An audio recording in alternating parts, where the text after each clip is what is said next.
Good evening kay electrician. Ngayong araw ay papakita ko nga pala kung paano ang connection ng hollow switch. May nagtanong kasi sa akin.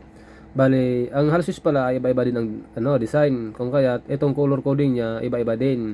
May nakita kasi ako yung isa nito kulay blue. So bale itong nabili ko kulay green. Ito kasi yung naitanong din nung gustong magtanong sa akin kung ano nga ba ang gamit nito. So ngayon, gagawin ko na. Bale itong pula at black, ito nga pala yung kanyang positive negative. Tapos ito naman yung white, ito yung kanyang normally open. At ito naman yung common na kulay yellow.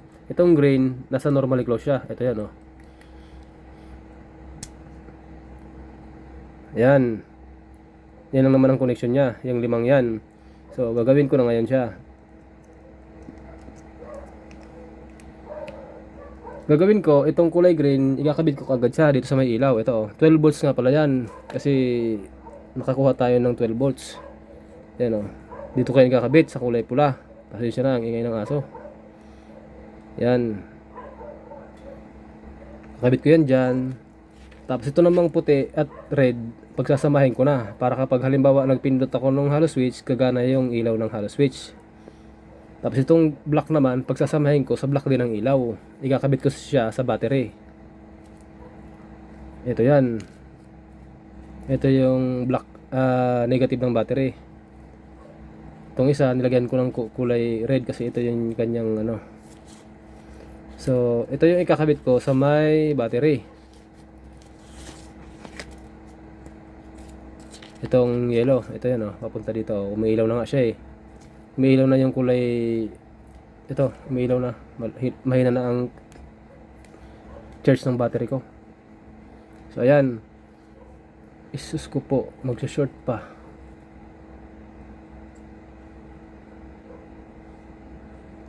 Ibig sabihin, yung ilaw na yan, gumagana na siya. Kahit hindi pa pinipindot yung switch. Yun yung purpose ng ating normally close. Itong kulay green. Yan. O, yan o.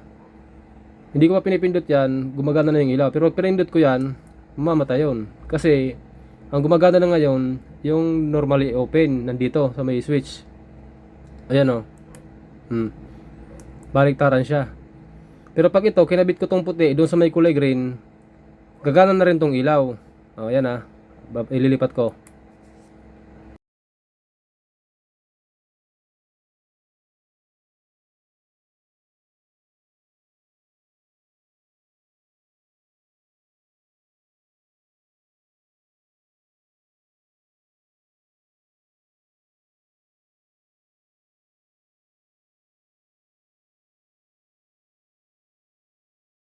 Ayan, pinagpalit ko lang siya.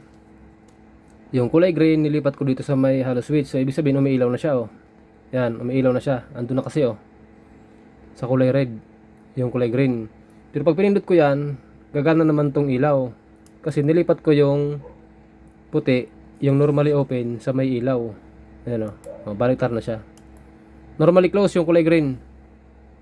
Sa nagtanong nga pala sa akin.